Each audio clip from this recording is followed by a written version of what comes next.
People pay good money to see this movie.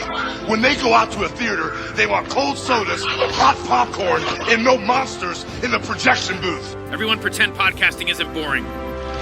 Turn it off. Turn it off. Bitch, are you for real?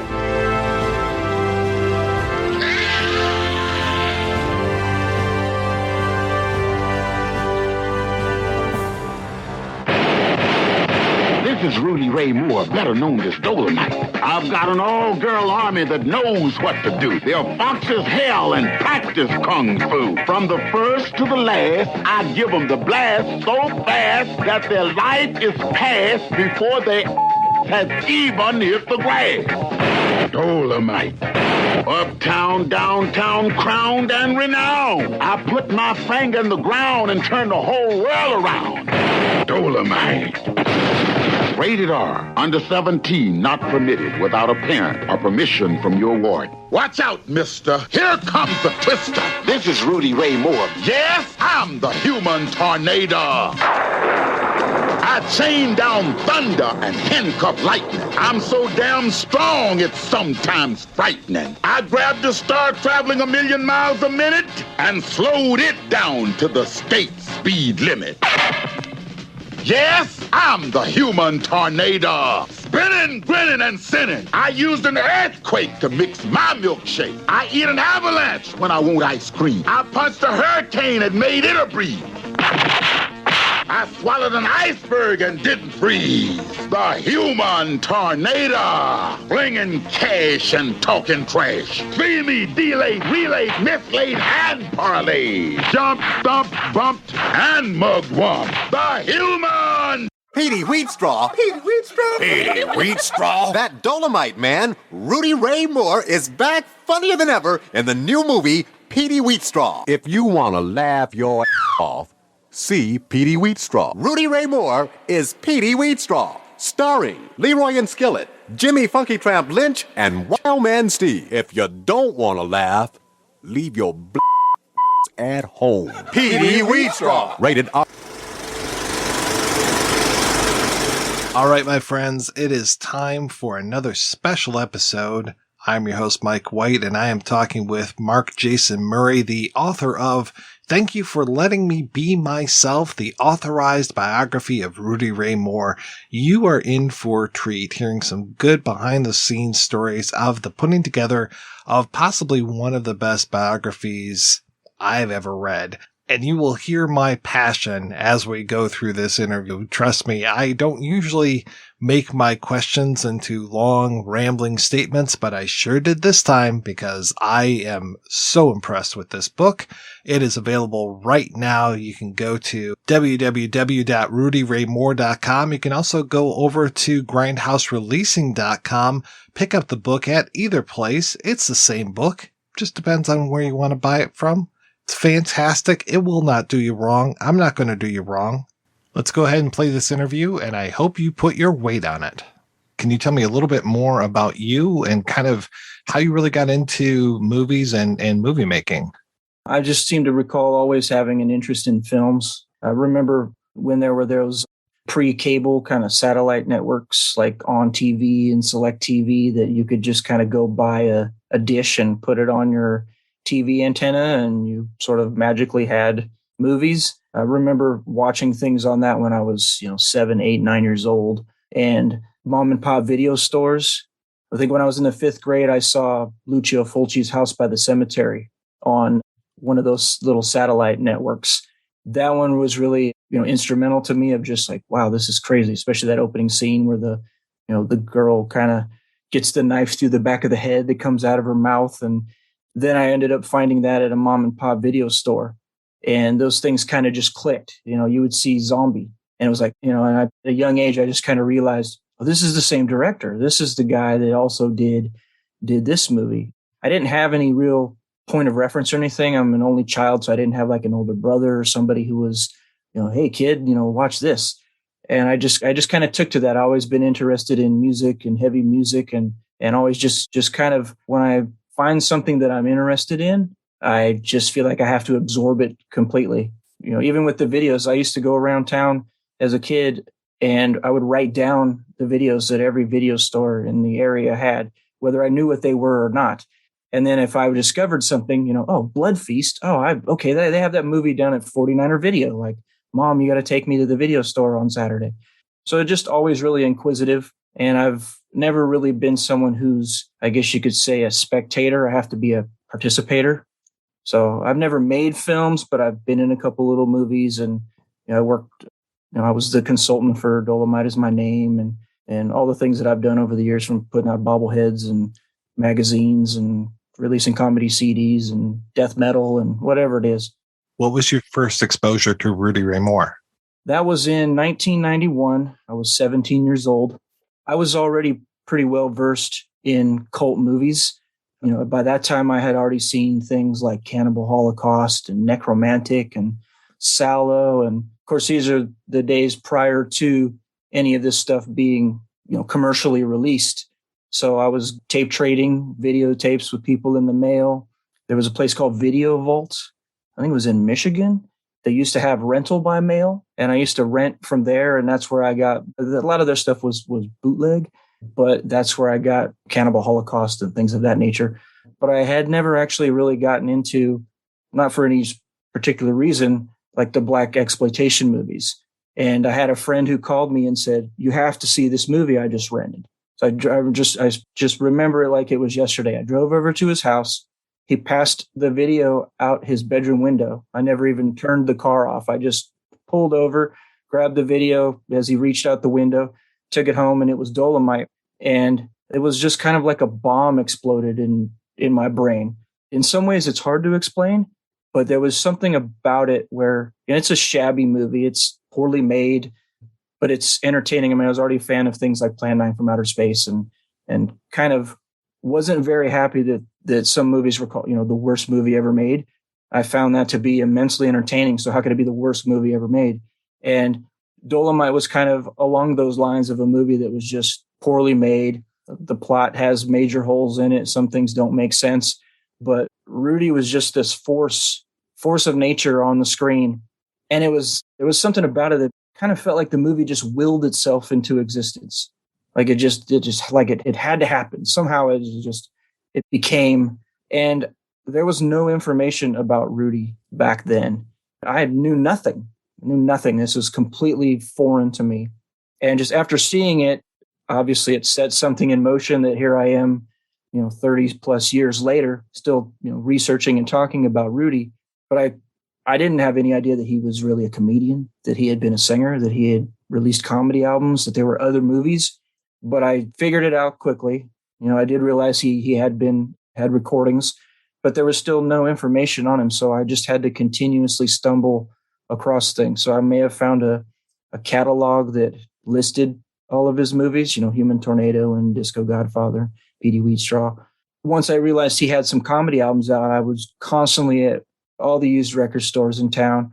I just kind of stumbled across one thing here and there and just continued. It was like a constant quest. There were always certain bands or artists that even when I was younger, every week when I go to the record store, I would check, the Devo section and the Cramp section and whatever, just to see if there was anything new that was in there, because there just wasn't readily available information. So I just started getting his material. And then one day I had a friend who called me, and I believe he found an address in Film Threat magazine. And he said, I don't know if this is right, but I think this might be Rudy Ray Moore's address or someone connected to Rudy Ray Moore. And so I wrote him. This would be about 94, so about 3 years into my quest of relating to Rudy. And it turned out it was him. And I was doing a fanzine called Shocking Images back then. It was primarily, horror and Italian horror and things of that nature. But I wanted some information on Rudy. Turned out it was him. And I had asked him if he wanted to do an interview. And he wrote back and sent me a couple little photocopied pieces of paper with weird shit on it and pictures of him, giving the finger or whatever it was. And it just said, yes, I'm interested. And so I remember I called him, set up an interview and did that interview. I think this was 1994 when that interview was actually completed. And it was just about the most basic interview you could imagine. Here's myself, who have really no idea what this guy's done. or the scope of his life and career, asking just the most basic questions. He didn't seem annoyed by it, but I think in retrospect, when I go back and I listen to that and I think, man, just how green behind the ears was I when I called him. I probably would have been annoyed by myself with that kind of a ill-informed interviewer, but he was gracious. He appreciated that. I remember when the magazine came out, I had sent him a copy, and he sent me a clock. He would make these dollar store clocks where he would take it and he glued dominoes around it for the numbers and would cut a piece of paper with a picture of him on it and glue it on there and say like the Dolemite time. And these were things that he would sell at his concerts. And so he made one of those and signed it for me. And to me, that was like the most amazing thing. I'm still just this kid essentially who feel like I just, spoke with my idol. I remember the day after or the day of that interview that I did, I went to work later that day and was telling everybody, I spoke with Rudy Ray Moore. And people were like, who the hell is that? To me, I was like, I just spoke to God, like this is like the defining moment of my life. And I guess it kind of was in a way because it set that course in motion. And we just remained in contact with each other all the time. And I tried to have some kind of information on him in every issue of Shocking Images that I was putting out. This is just still a little small press thing, 1,000 copies a piece. And part of it too was just being so frustrated that there wasn't any information out there. And then when I would find information, even with my limited knowledge, I would realize that it was incorrect. And so it just kind of snowballed from there where I kept wondering what he was up to, and he's still performing and he still was releasing his, vocal cassettes and things. He was still active and doing things, but there was no real area or place for solid information on him. So I had asked him if he minded if I started a website. So I started rudyraymore.com back around like 96 or 97. I don't remember specifically the year. And he agreed. He would call me and let me know what some of his dates were and things that he had going on. And so I would post it on the website. And, it was funny. I'll never forget. He came over to my apartment and I was trying to show him the website. He just had no comprehension of, a computer, the internet. I don't believe he ever even owned a computer, to be honest with you. Most of the times when I communicated with him outside of the phone, I would have to fax things to him. But I'm just sitting there, here I am sitting with Dolemite in my apartment. I'm still kind of a young kid trying to show him his website. I think I ultimately explained it to him like, okay, just think about this page as like an electronic book. If we click on this is like chapter 1. And, he kind of figured it out. It just continued on from there. So it just sort of in one way or another, just, I guess we could say, became my life's mission to ultimately write his story. Would you say that you guys became friends over the years, or was it more of a professional relationship? It was both. Rudy had a way of letting people in sometimes. He was guarded. His career was him. His whole life was his career. So primarily when we would talk, it would be in relation to what he had going on or me asking questions about his past. But there were times when we would have those little moments where we would talk about something. I remember once we had a discussion about Bela Lugosi because he said he was a fan of Bela Lugosi, which I am too. There were some other times when we even had, discussions about like race relations because I was a skinny, bald-headed white kid who was a fan of Rudy Ray Moore. And he had even asked me one time if I would get hassled because of the way that I looked. And, it's kind of funny. There was one time when he appeared in Sacramento, which is where I live. We went to the performance and I had some other friends with me and my girlfriend at the time. And I remember we stood out like a sore thumb. It was all, it was like all a bunch of brothers. And then there was these there was myself, I'm covered in tattoos. I'm there with another guy who's got dreadlocks and he's covered in tattoos. And there was a, Mexican guy, a friend of ours with us. He's covered in tattoos. So we just kind of like were off in one corner and just completely didn't fit in. And the night was kind of funny because Rudy goes around and he does his thing and he would always perform on the floor. He was never really like a stage performer. He liked to get down on the floor and he would mess with people. He'd get up in their face and ask them to put the microphone and put them on the spot, insult them or whatever. And I became the butt of one of his jokes where he makes a comment that, white guys have small dicks. and all they can really do is just nut a girl to death. So, and so he's pointing at me. Okay, cool, Rudy. And in some weird way, that's like an honor. Like Rudy came and insulted me, like, hell yeah. And he kind of turned around after he did it and pointed me out to the crowd and said, does everybody here know Mark? And everybody's looking at me like, who the hell's this dumb little white guy? And he was like, Mark's my good friend. He does my website and blah, blah, blah. And after the performance, he's at his table signing his stuff. It was almost like I was a celebrity now because everybody was coming up to me like, oh, man, Dolemite and blah, blah, blah. And it was just kind of this interesting moment where, I don't know, it's kind of hard to explain, but I think you see what I'm getting at. It was like all of a sudden it was like he vouched for me that night. And everybody was like, oh, cool, man. You're friends with Dolemite. And he was a cool guy. We probably spoke, I think, on average about once a week, for that entire time until about a year before he passed away. He's a character. There's so many stories that I could tell. And if you don't mind, I'll ramble off one here that it just cracks me up. One of the things that he did was he always had nicknames for people. So, and it was always in relation to something that usually what you were introduced to him by. So because it was my fanzine Shocking Images, every time I would call, he'd pick up the phone and say, Mark, from the images that are shocking. And then he'd want to spell my name, M-A-R-C. He'd say that all the time. No, Rudy, it's M-A-R-K. It's not M-A-R-C. Like questioning if I know how to spell my own name. No, Rudy, it's M-A-R-K. And he had that rapport with a lot of people. And he would he always had weird hours. I remember one time he called me about 2:30 in the morning, and he was trying to sound like a Chinese, hello, is Mr. Murray there? Talking in a really poor wannabe Chinese accent. And I just remember waking up and go, Rudy, what the fuck are you doing? And he was like, how'd you know it was me? He was upset that he didn't pull it over on me. He would just do things like that. And probably he had that voice, that deep baritone voice and that kind of slow cadence that he talked in. And anyone that knew him, anytime they tell a story, they have their own little impersonation of how he spoke. It's funny. Because I was in contact with him so much, I think that was part of course, what helped in the project. It was actually 2001 when I decided, like myself officially, like, hey, Rudy, I want to write a book about you. And I remember he said, well, there's already a book about me. And it was just this really thin, it was almost like a pamphlet. It was basically an interview that was transcribed and had some of his material transcribed as well. It was really no solid information. It was better than the original interview that I had done, but it wasn't anything of significant substance. And he was kind of reluctant.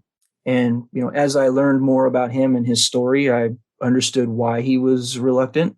He cooperated, and it was a struggle. I had no other contacts for anything. I just had Rudy. Rudy was my only contact, but I didn't want it to just be me talking to Rudy. Remember, he wanted it to be basically just a big fluff piece. Rudy Ray Moore is the greatest of all time, and he's the greatest singer and the greatest comedian and the greatest actor, and just nothing but platitudes of how great he was. I, of course, wanted to be more. I wanted more of a story there than just kissing his ass the whole time.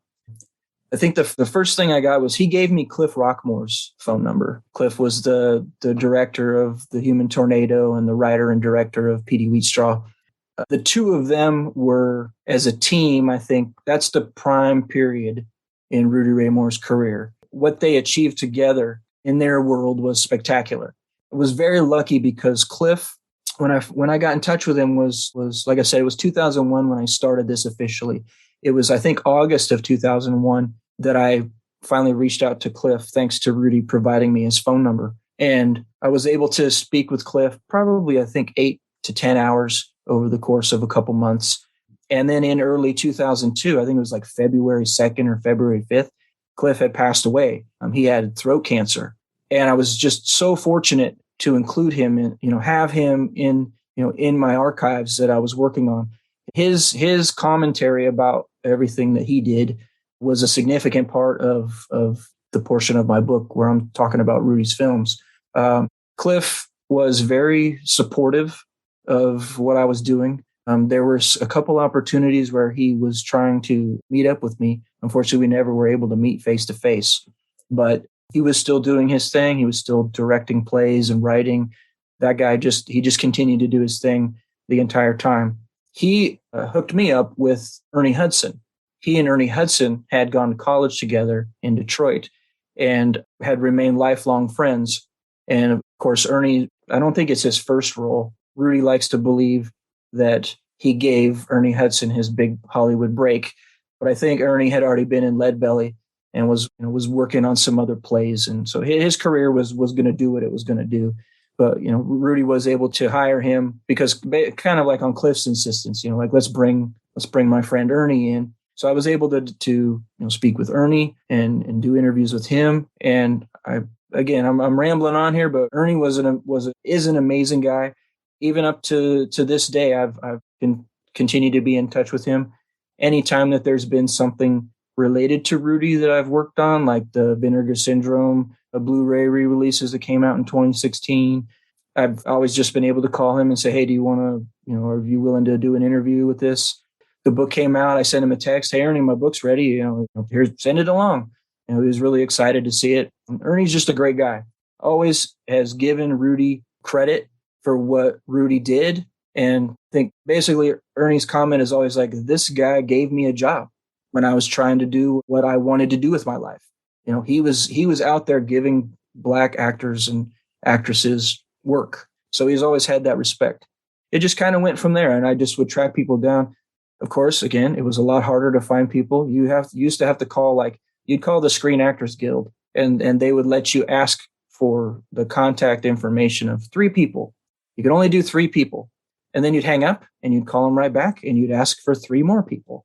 It just kind of went from there. I would try to find anybody that I could. I remember I spoke with Mary Love, who is in Dolemite. She sings a song and has probably the worst lip sync performance in a movie of all time. And I felt it was relevant to speak with her.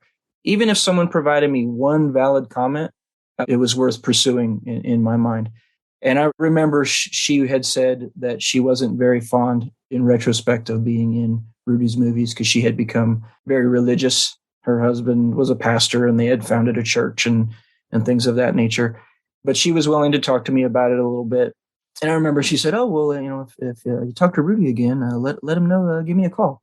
And so, of course, I talked to Rudy in a couple of days. And I remember telling him, hey, Rudy, and I talked to Mary Love the other day, and he lit me up. Why in the hell are you talking to her? She's got nothing to do with my career. See, now I'm impersonating Rudy's voice. You have to do it when you're relating a story. And he just lit me up of she's not of any importance. And I realized right then that he wanted, he's like, you can talk to James Ingram. I gave James Ingram his break, and James Ingram won a bunch of Grammys and is a big star. And so then I realized right there that he just wanted people who were as famous or more famous than him to be the ones to talk to. Plus, he also said that he thinks that she was trying to get money from him, which kind of became an issue for Rudy, not with him, but for him for years, because there were a lot of people that, in her example, I think there was a Old Dirty Bastard had a video for Baby I Got Your Money. And they used clips from Dolemite in that music video and superimposed ODB's head over the top of Rudy for that video. And there's clips of Mary Love in there. So I think she thought she was due some money. Rudy it was work for hire for Rudy. He paid everybody flat out, and that was it. You're not due anything. And even that scenario came up when Netflix was doing the Dolemite Is My Name film. You get children of people who were involved in Dolemite thinking that they have some kind of rights to something or they're due some kind of residuals. And I remember at that time there was a reporter who was writing a story about Jerry Jones' daughter with that. And Jerry Jones and I were very close as well. I even spoke at his funeral. And I told the reporter, and she didn't like my answer, and it never appeared in her article. But I said, if I'm a construction worker and I poured the concrete there on a house, I'm paid for that job. I don't get royalties every time that house is sold. That's work for hire. Of course, she didn't like that. She didn't use that in her article because that didn't promote her idea that someone else was due something. And it is unfortunate that there are people that might be in financial situations where they feel that they're due something.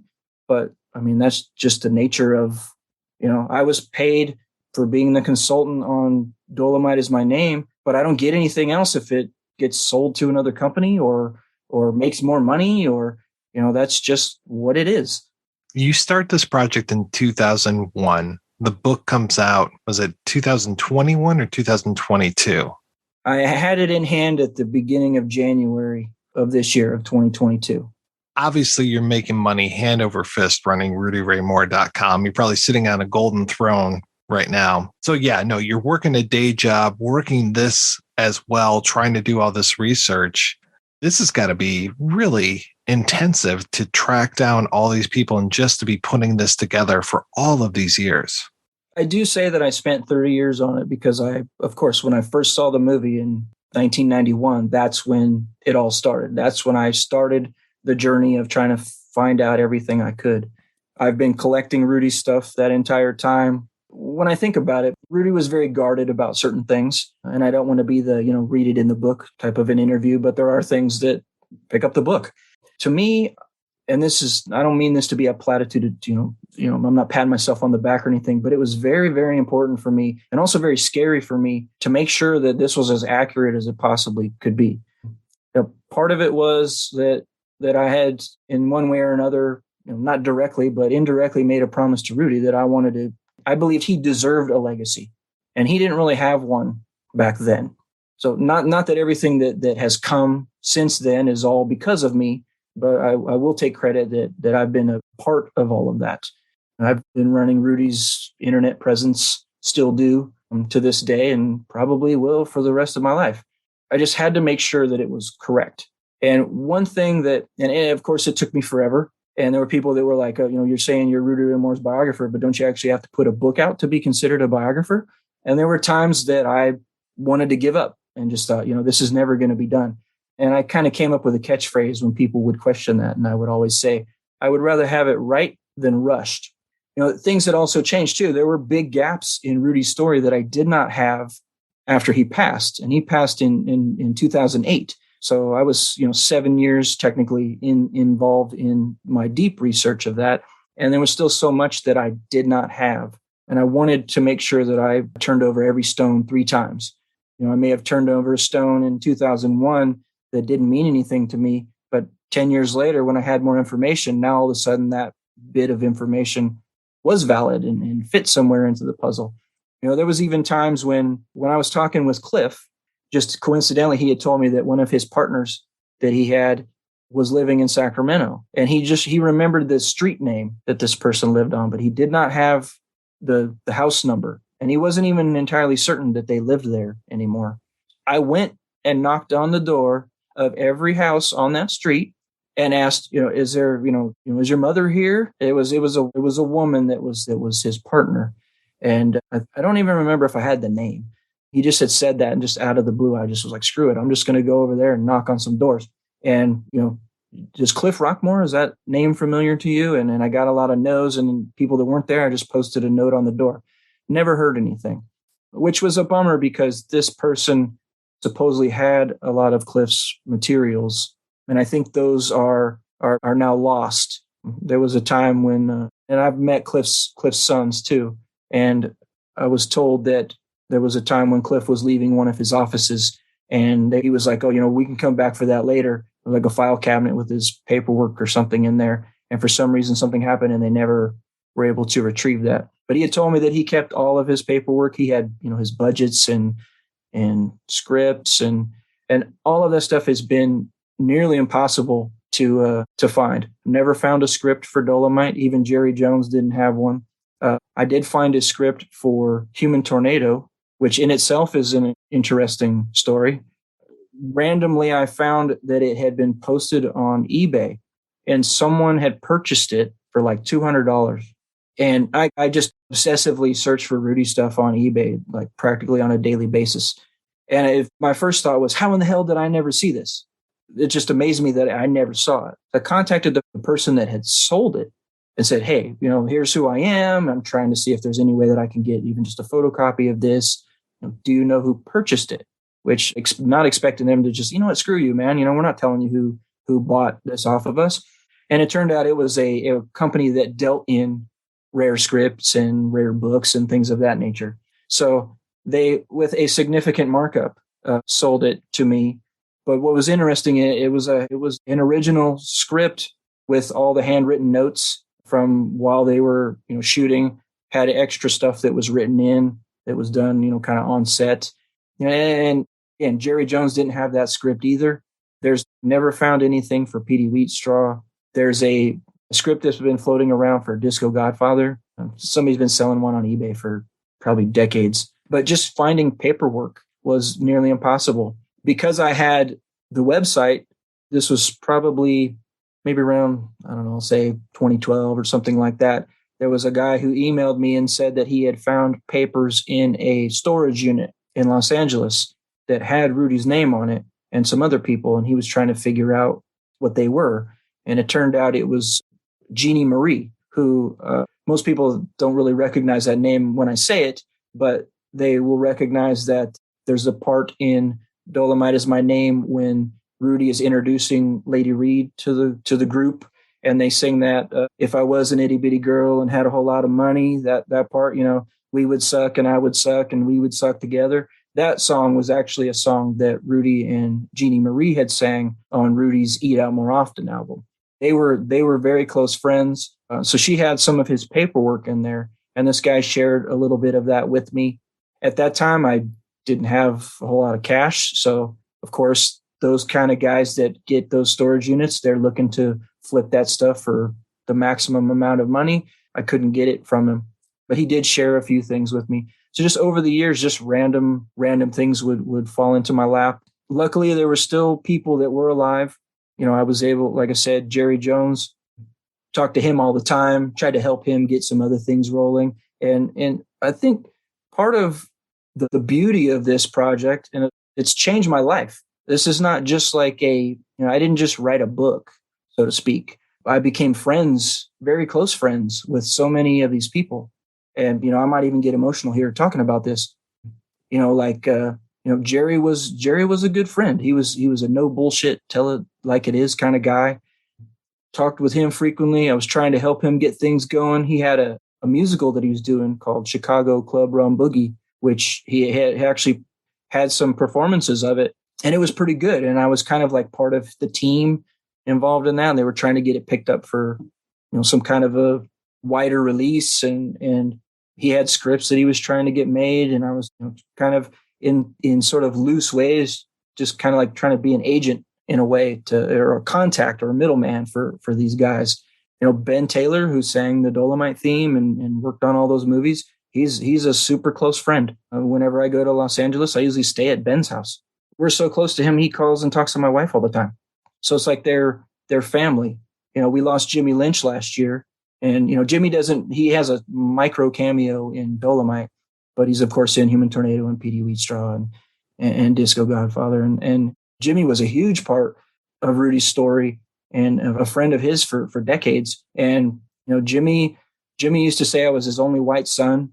And, he would call my wife and sing her songs on her birthday. And, so it's incredible, like what's come out of all of this for me personally. You don't think about all that other stuff, and because I became so close with all these people, it was incredibly important that it was correct. I wanted to be respectful. Even if there were warts in the story, it still needed to be respectful. What was the most surprising thing that you found in all this research? Probably his birth, his origins. Those were things that he wasn't very willing to discuss. That's a lot of the part where he was very guarded. It was very painful, his childhood. That was one of the big gaps as well, that I didn't have the full story. I could have written a paragraph and moved on to him becoming a singer. And it just, to me, that wasn't proper. I had to know what it was. Part of the difference was that after Rudy passed, the dialogue that I would have with people was different. Now that he's not here, people are a little bit more willing to divulge things that they would not have when Rudy was here. Rudy was always kind of hustling to make that next project. And I think that kind of group of core group that he had in the 70s always kind of wanted to, and then I don't want to say this as a negative, but there was always, I think, just kind of a hope that maybe Rudy had one more movie in him and they would be brought along, that they're still part of that gang. Rudy could get angry and he could hold grudges. And there were times when he would just get pissed off at me about something I was asking him that he didn't want to answer. It took me a long time to really understand. And again, I was young. I didn't have a lot of experience in retrospect. I was in way over my head. He would get angry with me and just kind of go off. It seemed like it. Listen to him complain for 20 minutes. But kind of the beauty of that was that after he would run out of steam, he would tell me what I originally had asked. Just like I don't know what it was. Like he was trying to fight telling it, I guess, but maybe I wore him down enough to where he just would finally, give up the ghost. And I learned over time better ways to deal with him, because I would kind of approach him like, hey, Rudy, I'll call you on Tuesday and we'll do another interview. Just because I said the word interview, it became tiring to him. Like he just already was like, oh my God, he's going to ask me a bunch of shit I don't want to go over again. So I would just kind of call him and maybe just do like 10 minutes of just like, hey, Rudy, remember when you recorded the song? Like, where were you? And jot down notes and maybe record them. And so I just kind of like would get little bits and pieces from him here and there as those things came up. He had a great memory, but there were times when you kind of had to really determine if this was just Rudy's basic story. He would give those lines, I'm the greatest of all time. And he had that basic information that he was going to give down. Like he was just reciting it, no different than if he was reciting a routine, because nobody was asking him anything different. He was answering the same questions that I had asked him back in, 1994 or whatever it was. And I remember seeing stuff, and it still happens today. I remember it was one of those McFarlane books where they would put out those kind of like encyclopedias of Westerns and encyclopedias of films. And I remember in one of those books, there was a review of maybe Human Tornado or something, and it said Rudy was an ex-boxer. Like, no, Rudy was not an ex-boxer. I think the main one that still continues, and I got this even after Dolemite Is My Name came out, where people were like, well, Rudy was a preacher. Why didn't you include that in the movie? Okay, well, Rudy was not a preacher. So that's why it's not in the movie. When he was a kid, yeah, he would recite poetry and sing in church, and he went to church, but he was not a preacher. He's got the perfect voice and the perfect posture and demeanor and everything to be a hell of a fire and brimstone type of a preacher, but he wasn't. When Scott Alexander and Larry Karaszewski first wrote that script, my wife and I went down to their office and we read the script. Of course they couldn't give me a copy of it, but here, you can go in the room and read it, and we'll leave you alone and then we'll talk about it. And I just remember, the first reading of it, I didn't really get the full scope of what the movie was going to be, because I'd spent so many years on the details, like just the details, like so many details. And so I couldn't escape the chronology of those details and everything when I was reading their script. I remember saying to them, like, you got this part here where you're talking about, Deep Throat, but this is 1970 and Deep Throat didn't come out till 72. And they're just like, okay, Mark, you need to settle down. Right. Like, this is, we only have a short amount of time to put a whole lot of stuff into a film. You're mixing up Human Tornado and Dolemite. What are you doing? Right. And that still gets some criticism. I remember that someone had bought a copy of Dolemite on Amazon after Dolemite Is My Name came out. And their comment was, this movie's edited. And they sent it back because it didn't have the shaking bedroom scene that's in Human Tornado. We can circle back to Dolemite Is My Name if you want. But that was, to Scott and Larry's credit, they were like, we have one chance to do this. How can we not include that scene? That's probably the most notorious scene out of any one of Rudy's movies, But it's after the movie came out, I call them instant experts. Everybody just all of a sudden seemed like they knew everything about Rudy. There, of course, is a lot of stuff that's, I'll say modified. I don't want to say inaccurate or anything, because it isn't. It's not a documentary. It's a film based on these items. You're taking a man's life and condensing it to 90 some minutes. We're not going to spend 20 minutes introducing D'Urville Martin. So if I backtrack a little bit, I had already interviewed Larry knowing he was a fan of Rudy Ray Moore. years prior, and we just kind of kept in touch. And I already knew that they had tried to do a movie in the early 2000s with Eddie Murphy while Rudy was still alive. So none of that stuff was new knowledge to me. And then when this came up to do Dolemite Is My Name, to their credit, and Scott and Larry are great guys. I love them to death. When it came up, they basically said, well, if we're going to do this, we need Mark involved, because this is the guy with all the information. When I saw Ed Wood, what year was Ed Wood? Gosh, I had to have been 90-ish. 95, 96, something. Yeah. So, and being a huge fan of Ed Wood, I was watching that movie going, well, that didn't happen. John Breckenridge, they didn't know him in advance, the Bill Murray character. Like, he just showed up when they were filming Plan 9. I was, at least I would say, I guess, smart enough to understand that he's a great character. You want to include him in here somehow. And that was my first exposure to Scott and Larry's work. Then when I saw People versus Larry Flint, which is a fantastic movie, and it's funny because I had met Larry Flint a couple years before he passed and was talking with his wife at this event when they opened a Hustler store out here. He was all excited because I had Hustler #1 and Chick #1 that he signed. Everybody else there, I was, in my own snobbish way, I was like, you guys are posers. I got the real deal here. You guys just showed up because they were giving out free magazines and he would sign them. He got all excited when he saw my Hustler #1. But I had talked with his wife and some other people and was like, I kind of have like a 2-degree separation to Larry Flint because I'm working on a movie with Scott and Larry, who wrote the People versus Larry Flint. And I remember in their commentary for that, Scott and Larry's, that they had mentioned that the Ed Norton lawyer character is really just a mushed up version of all of Larry's lawyers. And that comment was like, we can't just show you a new lawyer every time you go to court, so there has to be a common thread here. And I really just it just clicked in my head like, wow, that's genius. It seems so simple. But right after I saw that, I was like, if there ever is a Rudy Ray Moore movie, these guys have to do it. Ever since then, I always thought that had to be done, and so luckily, it did. And I'm happy that they told the producers, hey, we need to get Mark involved. It was a great experience for me. And the book wasn't out then, of course. So there's sort of a reluctance of like, I'm giving you all this stuff that I haven't yet brought forward. And I've put so much into it. Of course, I've got a fee for it. Like you said, I'm sitting on a mountain of money based on all my Rudy Ray Moore stuff. Yeah, I've probably spent 40 times more on Rudy than I'll ever see. But it was never about the money. Oh, come on. The lucrative world of publishing. Again, you just have to be raking it in, man. Of self-publishing? Yeah. That I had to do a Kickstarter for to try to get this book out. So it was a little bit scary to just kind of give them all the information that I had.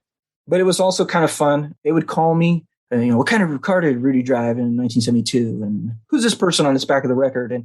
And sometimes to their surprise, I knew exactly. I would just, okay, that's it. So I'd get a text message at 8:00 at night, while they're sitting around working. And that part was fun. They treated me really well. I have a lot of respect for them and their work. Even when we were at premieres and stuff, and Larry would come up to me and say, this is what it is because of your help. And that meant a lot to me. And Netflix wasn't required to credit me on the film. It wasn't like there was a contract that said I had to be credited. And they did. And I'm proud to say that I'm the sole consultant on the main consultant on the film. And why wouldn't I be? I'd already talked to everyone, and that was kind of like, the ace in the hole that I had is that people would say, well, somebody else is going to come out and write a book about Rudy. And I would say, so what? They can't talk to anyone. I've already talked to everybody and they're all dead, So it's like, even if you put something out, I had no fear of it just because I knew it would just be an inferior product in the scope of it. And that was another thing too, is I kind of felt like it was getting to the end and I was about to wrap it up. And then the movie, the Dolemite Is My Name, kind of comes into play. And it's like, well, I can't finish the book now. There's more to the story. I didn't want this 6 different versions revised and updated, as it's not complete. So if I did it right now, it would be incomplete. So I had to wait for the movie to come out. By providing them all that material that I had, basically here's my raw book. It equated it one time. I remember I made like a post on Facebook and was like, this stuff is about to come out. And to me, it's like, a writer's version of like postpartum depression.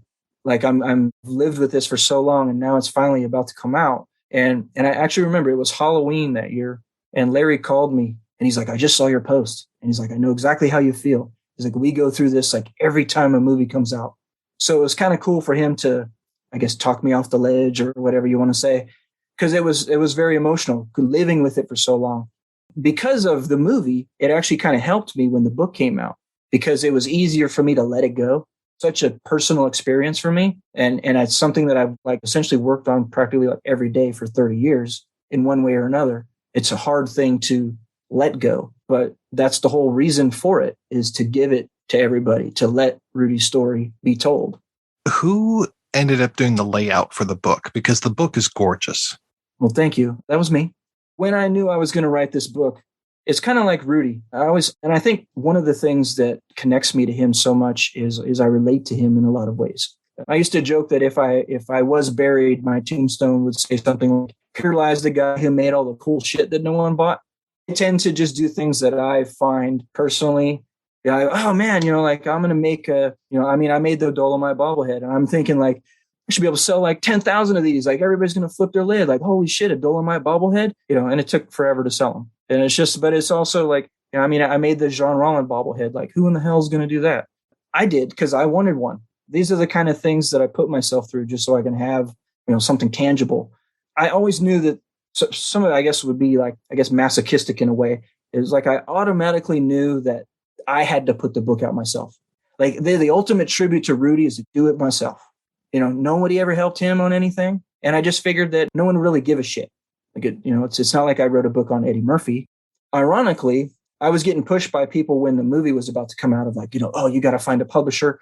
And it was kind of like, I don't like to be pressured into like a deadline or anything, because it took me a lot longer than I thought. Of course, I never thought it was even going to take me 30 years to do this.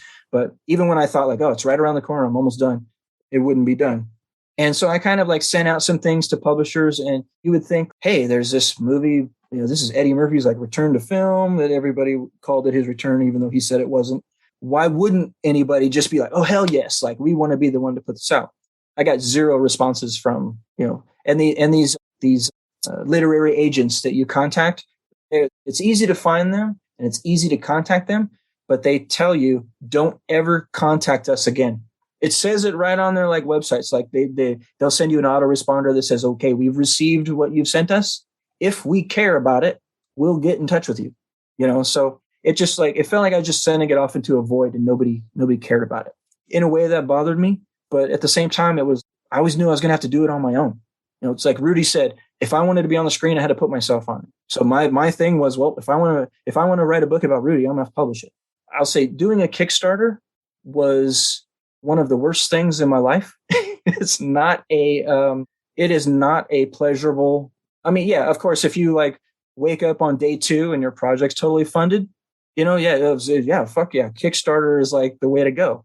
But for me, it was probably just as bad as buying a first house and getting divorced. Like that's how much anxiety it gave me, especially because like I wanted it so bad. If I can't do this, like, wow, is there really not anybody that gives a shit about this like I do? So that was really, in a way, discouraging. I mean, I learned a lot from doing a Kickstarter. I would advise people to really do more research before they ever do one. And I didn't want to just put out like a lesser version of the book. I always wanted it to be a hardback. I wanted it to be nice. I thought Rudy deserved that respect. And especially since I put so much time and effort into it, and I never wanted it to be an ebook. To me, this is valid, and it needs to be on paper. I was scared because the amount of money that I was asking for, I think it was like $33,000, which is a large amount, but that's what I needed to do the book the way that it came out. There were people that criticized my goal. There were people that emailed me and messaged me directly and told me that I was, money grubbing. But it's also like, don't I deserve a couple bucks for all of this? And it's not like, again, you're making a wage off of this. You're putting it right towards this big, beautiful, hardbound book that looks like, frankly, it looks like a textbook. It looks like something that should be taught in schools. And I would 100% support that. But just amazing. I can't imagine the raw cost of each one of these books because it has to just be a ton of money. Of course, I listed all the supporters in there, you included, and thank you. even as frustrating as, I mean, basically it's cyber begging is what I call it. I was spamming the hell out of every place I could find. Just please. Part of it's what I call kind of like the Rudy Ray Moore curse. And I was experiencing the same thing that Rudy went through. And it's like, you kind of sit there when it's go time. You're like, oh, there's all these people that are Rudy Ray Moore's biggest fan, but where's the support? Like, where is it? And Rudy felt like that a lot of times too. Like, all these people say that they love me, oh, I got all your records. And it's like, they have two, it's like, you don't have shit, like, so that was kind of frustrating. Like, of course, I hoped that after 3 or 4 days, it would be like, boom, we'd be funded. I got some good donations and started out really good. And then you just like a couple of days later, you just go, oh, wow, it's already tapering off. Like, and you start doing math, like, oh my God, I'm never going to make it. Like, I'm gonna have to make this much money every day. And it's an up and down roller coaster that whole time for all that 30 days. The supporters of this were awesome. There were so many people that were commenting on the Kickstarter page of like, man, people need to step up. And they were promoting it on their social medias. And to me, that was amazing. It was just awesome to see that there was support. People were like, this has to happen. And I can't thank those people enough. All of you guys that supported the book. I mean, you made my dream come true. But we got down to the end and I'm just sitting there like, fuck, I got like 2 days left. And it's like, I don't think I'm going to make it. And even my wife is like, I'll pay the $2,000. It's like, but no, to me, that was cheating. It had to do it on its own. And then right at the end, I was at work and I'm sitting there like every 10 minutes, just like looking at my total. Am I going to make it? Am I going to make it? And all of a sudden I just was like, holy shit, like I'm over. I've just reached the goal. And there's like 2 days left. What's funny is it turned out someone had commented like, what happened? Did someone's rich aunt step up? And it turned out it was one of my aunts who I hadn't really spoken to in decades, who had just found out about it and was like, oh, well, I just want to help you make your dream come true. It took forever. I had to do the whole thing. I mean, I laid it all out myself. Originally, I wanted it, my grand idea was that it would be this like elaborate magazine with like sidebars and all this extra stuff and this really, really hectic, busy layout. And it just, as I started doing it, it was just like, no, that's going to take away from the material. It doesn't have to be flashy. And I've kind of always had a motto that, simple and effective. And I think that I was able to pull it off. But, all that stuff, laying out the book, I did everything from 0 to 100. In some ways it was a nightmare, but it was printed in China. So they sent over a couple copies, like, overnighted before the whole shipment, got on a boat. And kind of to your comment, when I opened it up, my wife said, this feels like a textbook. And it brought tears to my eyes. It's kind of like, holy shit, like I did this. I was right there with you. I think I saw my first Rudy film late 80s. And yeah, you had no idea what the hell was going on with this guy. Occasionally run into like cassette tapes. They had cassette tape versions of his albums, right, which were just horribly laid out, because the album being square and the cassette tape being a rectangle, just the way that was.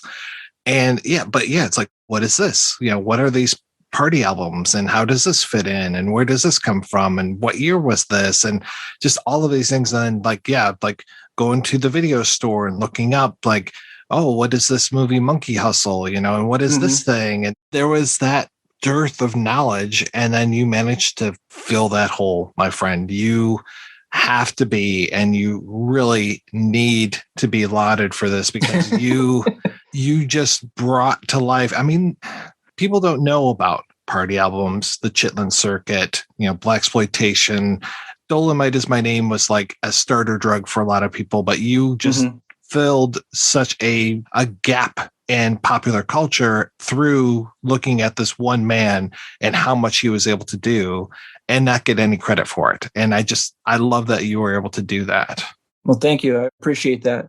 As it just continued to grow over the years, I just really felt it was necessary to make, and like you say, a textbook. Like I wanted it to be academic, but not dry. The responses that I'm getting from pretty much everybody have been confirm exactly what I wanted it to do.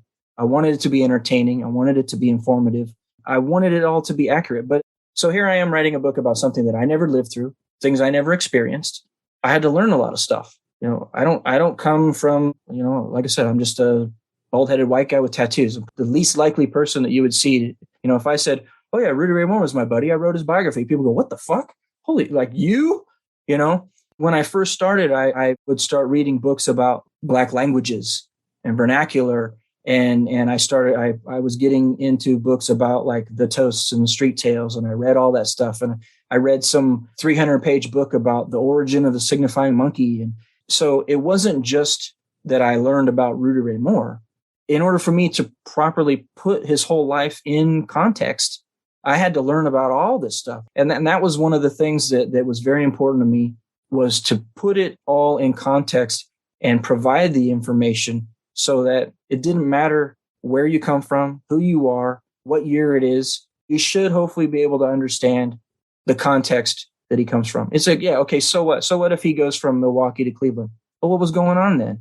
Well, he was recording songs. Okay, but so what? Like, what kind of songs is he recording? Who's he working with? Like, what's the climate, the musical climate at the time? There's so much ancillary history that goes into all of that to explain where it all fits in. And that gives you the context to understand how important the things were when he did it, or when he failed, like he was like right at that perfect period where possibly could have been a success. It truly was when, I don't remember if it was James Brown's first record or if it was a second or whatever, but one of James Brown's very first recordings, a catalog number, is one number before Rudy's on like, I think Rudy's debut single. And when it comes to Rudy being a singer, what's funny is that he never really talked about that for forever. It was even kind of a shock to me when I think it was 2001 when there was a Hully Gully Fever collection that came out on Norton Records, which was a whole bunch of his 50s and 60s recordings. Even though I'd already known him for years, I didn't even realize, because he would discount things. It never did what he wanted it to do then, so he figured no one gave a shit about it anymore. That was another part of the struggle with Rudy, is he didn't voluntarily go, well, hey, I was doing this at this time and then I was doing that. If you didn't know it and you didn't ask him, he didn't really tell you. And I remember one time he blew up at me again and he was like, well, you're not asking me about this. I'm like, well, how the fuck am I supposed to know about that, Rudy? You're supposed to be volunteering this information to me and we're going to build off of it. And so those are, again, another one of the frustrating things to work with him is he didn't think those things had any value. So he wasn't big on elaborating. And then when you wanted him to elaborate, well, sometimes he was ashamed, especially if he was talking about his childhood or his family life. He sometimes would be proud of the budget that Dolemite had. And then there'd be other times when he didn't want to talk about it because he thought it would be like demeaning to his, like, what a cheap piece of shit that movie was. It only cost $140,000. He was trying to kind of play both sides however it worked well for him. But yeah, he was difficult, but he was Rudy. Honestly, I miss him. It's a bizarre thing. Like, of course, I wish he was here to see the book. I wish he would have been here to see Dolemite Is My Name. Netflix was incredibly generous to me. I didn't expect, anything from them really. As far as I'm concerned, like I said, they paid me for what I did, and I'm not due anything after that. I even went down and I was on the set of the film. They let me go down there. Craig Brewer was amazing. Scott and Larry were there. I got to meet Eddie Murphy and Snoop Dogg while I was down there. It was like during the opening scenes when they're in Dolphins of Hollywood, when they're in the record store. I'm not Joe Hollywood. I'm just some idiot guy who wrote a book, and so I'm self-deprecating, but I don't need to be there. There's no value for me to be there. But they were like, oh yeah, you want to come down? And it was the beginning of July, and that would be 2016, I think, that they started the filming. I'm sitting right next to Craig Brewer in front of, like, at the monitor, like, he's like, between takes, he's like, oh yeah, roll this back. And he's got, his editor guy who's in a back room somewhere in some secret, Oz behind the curtain somewhere showing clips. So, he's trying to describe like how he's envisioning the title sequence of the movie. I'm sitting there with the headphones on so I can hear all the dialogue and people, oh, you need water. And, like, met Ruth Carter and all the people on the set. Everybody was super cool. Wesley Snipes was there that day, and he wasn't even working. I think he was getting like a costume fitting, and he came up and gave me like a soul shake and was like, yeah, maybe I'll talk to you about D'Urville. And, and everybody was just super cool. They flew me down to their LA office, and I had like a private screening at Netflix of the movie. Just me. I'm just sitting there by myself in the Netflix screening room, and they're like, oh, what do you think? How was it? And, I'm sitting in their boardroom with a bunch of people asking me questions, and I'm via satellite with their New York team. And, it was just kind of like not my element, I guess.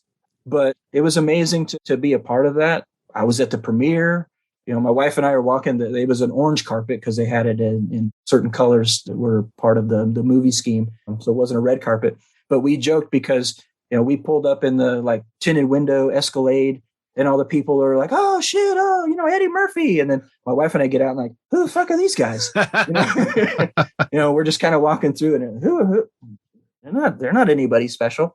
I even got to go down before the premiere. They brought myself down again, and they brought Ben Taylor and Jimmy Lynch in, and we watched it together. And just watching it alone with them was an amazing experience.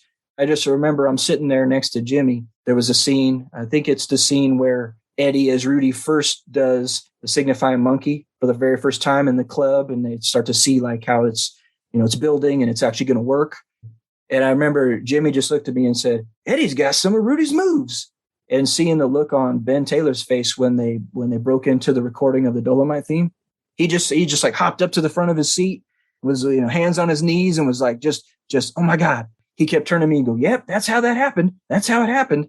They were just so excited to see it, and get their due, in the story. Jimmy wasn't in Dolemite, like I said, but he was a huge part. And that's another thing that I'm happy and proud that Scott and Larry included. They knew that Jimmy needed to be included in that story, and that they were at the premiere. They got to walk the carpet and get their pictures taken with the people that were portraying them in the film, and they got to meet Eddie Murphy. And, it just overall, I think the whole thing was a super cool experience. And when I reflect on it too, I have to remember that a couple months later was when COVID hit. I'm just so grateful that I got to experience that, and experience that with those guys, because potentially it might not have happened, considering what came shortly afterwards. How did this deal with Grindhouse happen? Because now it feels like ordering through them is probably the simplest, or would you prefer that people order through RudyRayMoore.com? Either one. Bob Morosky, Grindhouse, has been a longtime friend. We worked on some projects before. I did the Beyond bobblehead. He owns the rights to the Beyond for Grindhouse, which I'll make the brag that it's the only bobblehead with a detachable face. There's two faces in there. So the girl that gets shot in the face, you get the before, and then you take it off and you get like her exploded face underneath it. So I was pretty proud about that. And I also did a Lucio Fulci bobblehead that I worked with Bob. Bob's always been a huge Rudy Ray Moore fan. I think Rudy actually gets thanked on every Grindhouse release in the thanks list. I remember when Bob won when he and his wife won the Oscars for their editing on The Hurt Locker. They had like an after cam type thing where you could go. It was an internet stream, and they could go thank anybody they wanted, like after their acceptance speech. So he got on there, and I remember he would just at the end of it, he was like, something like, "God bless Duke Mitchell and Rudy Ray Moore." And I even mentioned when going to see Jerry Jones's Chicago Club Rum Boogie performance, I brought Bob to that, and his wife joined us. And what's cool about Bob is he's just a fanboy like all of us. He had his stuff. He was getting things signed, and just like everybody else. And I've always respected that. I mean, here's a guy who he's an Oscar winner. He just edited that Doctor Strange movie. It was like the $1 billion box office film. He did the Spider-Man films, and so it's kind of cool in a way that it's like I feel like there's a big shot in Hollywood who's on all our sides. He was always supportive of the book. I had sent him kind of like an advanced version, and he kind of read it and proofreaded it, hooked me up with a friend of his that proofread. Of course, and this always happens, as soon as I got the book back, I opened it up and went, "Oh shit, there's a typo. God damn it, there's a typo." So he kept pushing me like, "You need to do more books. You need to do more books." And I'm like, "But with what money?" Like the Kickstarter is going to pay for all the books that I can afford, and I'll have a little bit left over to sell afterwards. And so he joined in, and I just said, "Okay, you want this amount of books made? Well, then you pay for the other books. You pay them and you sell them, because I don't want to have a garage full of books forever." And he went, "Okay." So he paid for that portion, and I had that delivered to him, and he's selling it. And Bob's just an awesome guy. I was super excited to have his involvement and his support in it, to have more copies available for everybody. Because it was stretched thin. I was only going to be able to, with the money that I made off the Kickstarter, I think I was only going to be able to make 1,200 copies. And so he fronted the rest so I could put it to 2,000. And this is a limited edition. There's really only a couple hundred left. When I was doing the Kickstarter, I originally announced it as a paperback. One of the stretch goals was for it to be a hardback.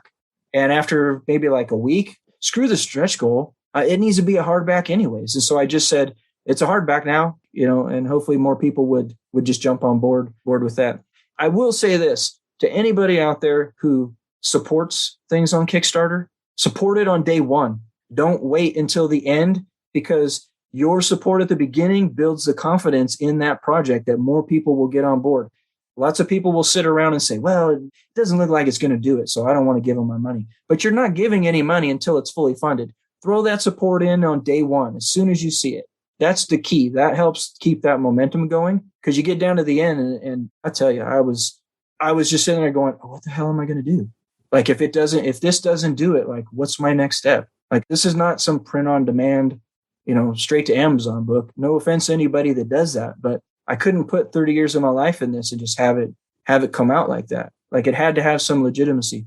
Talking about it being, quote unquote, like a textbook, I'm working on getting it into some African-American research libraries and colleges right now. So far, it's been accepted to Princeton. It's on its way to Harvard. Professor at UCLA has it right now. I do believe that this is a historic document. I don't see why this couldn't be a part of someone's curriculum. I mean, that's how important I feel that this book is.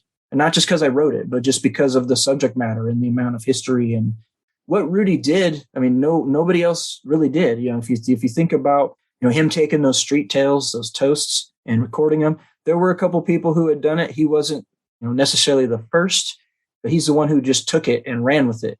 Even when I talk about the context of things in the book goes through so much stuff. I mean, really, Dolemite is my name. And this is Dolemite is my name in some ways is detrimental to my book. Because, again, like I said, you get those instant experts. And they think, oh, I already know everything about Rudy Ray Moore. But that's maybe like 10% of the story. That's really just a small fraction. That movie really only takes place, if we were to put it in correct, chronology, it's only like 5 years of Rudy's life. I knew that the book couldn't come out before the film. Film did what the book could never do, was get Rudy's name in every single person's mouth. My book is never going to get Al Roker going, yeah, Dolemite on like the Today Show, or having Ellen DeGeneres talking about Rudy Ray Moore.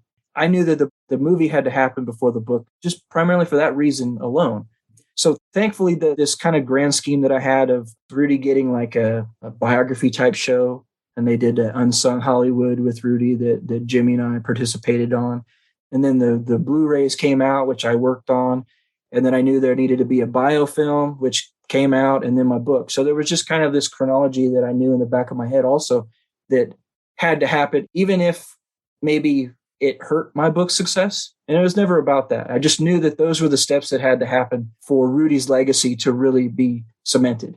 And everything I've always done has been for Rudy. I never really promoted myself very much throughout this project. When the ball started to roll on things, then yeah, I would kind of like come out from behind the curtain. I was never posting my name on Rudy's Facebook page that I ran, or it was never about me. Rudy was the focus. But there were times when of course I needed to step out and say, you're doing something about Rudy. Well, no one knows more about him than I do, so I should be a part of this. But I never tried to upstage Rudy. It was always for him. He deserves to be remembered. You are not one to just kind of sit around, not do anything. Obviously, you're working on a bunch of stuff. What are you doing these days? Well, I still keep promoting Rudy. Actually, just last night, as we're recording this, just last night, there was a drive-in screening at the Mahoning Drive-In of Dolemite. They showed it there. They contacted me, and I recorded a video intro talking about the movie, which was cool. So that's now 2 times I've kind of shared the screen with Rudy in one of his movies.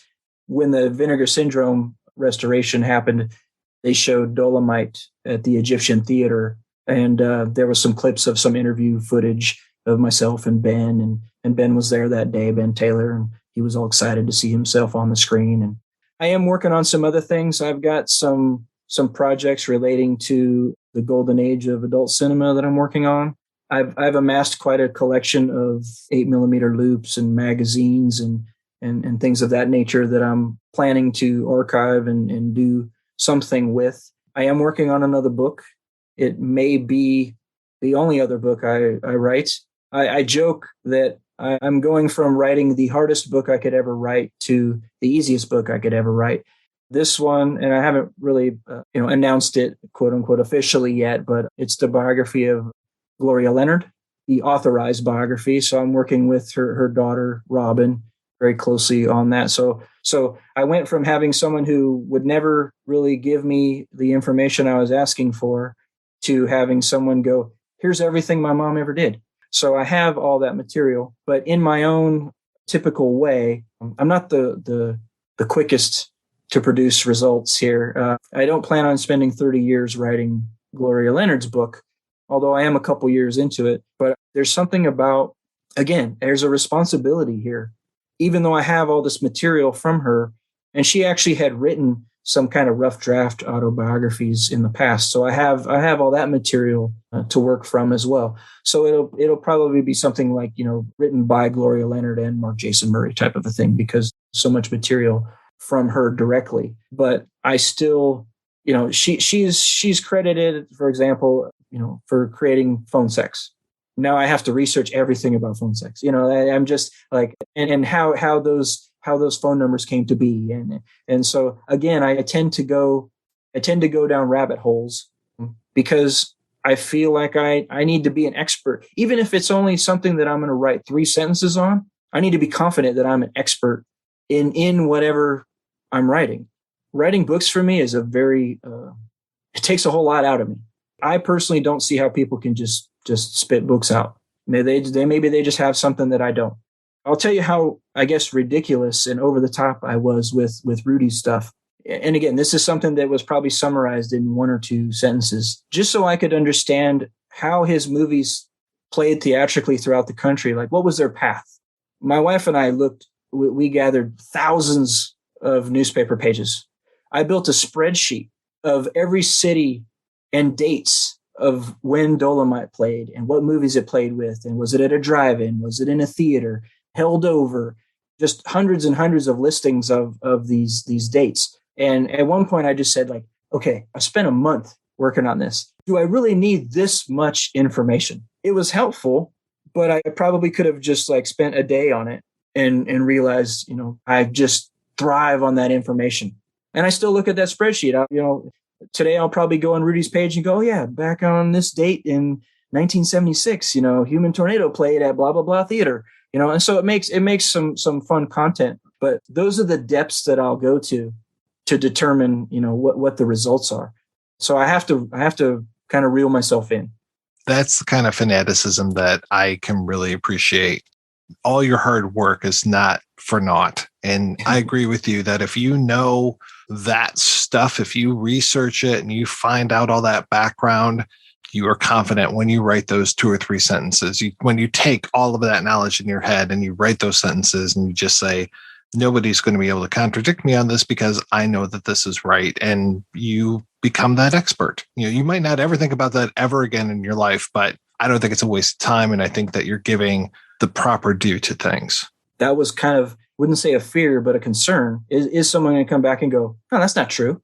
Maybe not to you. And again, because I had spoke with so many people and I kind of consider the book to be more like a extended article.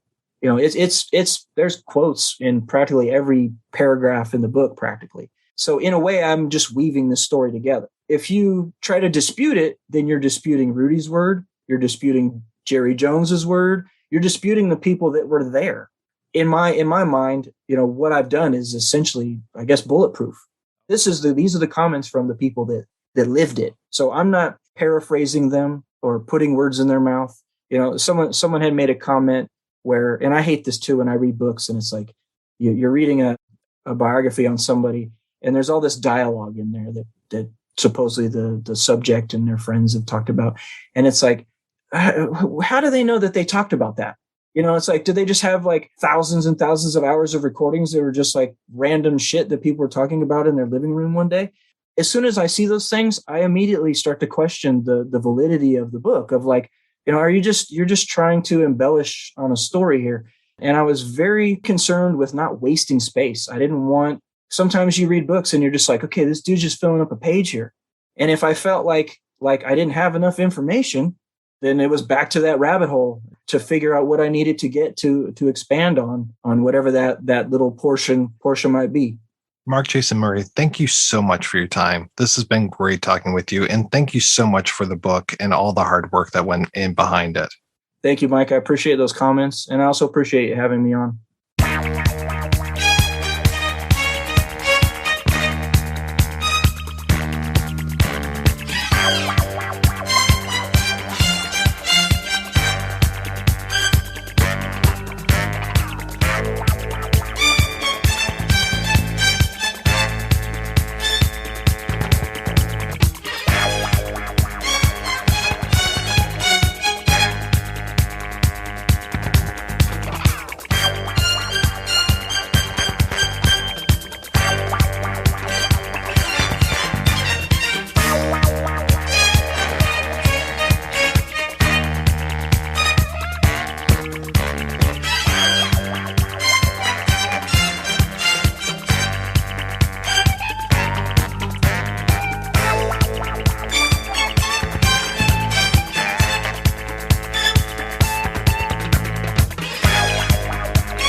Is a godfather of the disco, is a man blue.